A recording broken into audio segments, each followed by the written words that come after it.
ഇന്ന് ഞാൻ ഒരു മതിലിനപ്പുറം അപരിചിതരായ ദൈവത്തിന്റെ മക്കളെ കണ്ടുമുട്ടി. ഒരുപാട് നേരം അവരെ നോക്കി നിന്നു.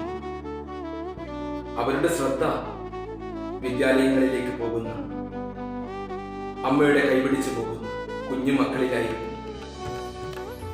ഞാൻ മനസ്സിൽ വിളിച്ചു, ദൈവപുത്രന്മാരെന്ന്. ഒരു നിമിഷം മനസ്സ് നിശ്ചലമായി നിന്നു. ആ ദൈവപുത്രന്മാരുടെ ഇടവേള കഴിഞ്ഞിരിക്കുന്നു. ഒരു നീണ്ട ബെല്ലടി മുഴങ്ങി. അതെ, ഓരോ ഇടവേളകളും അവർക്ക് വിലയുള്ളതാണ്. ഇനി അവരുടെ ചിട്ടയിലേക്ക് അവർ കടന്നു പോകും. നാം നഷ്ടപ്പെടുത്തുന്ന ജീവിതത്തിന് വിലയുണ്ട്. ഒരു മതിലിനപ്പുറം നാം സൂക്ഷിച്ചു നോക്കിയാൽ നമുക്ക് മനസ്സിലാകും അവരുടെ ജീവിതം, അവരുടെ ചിട്ട.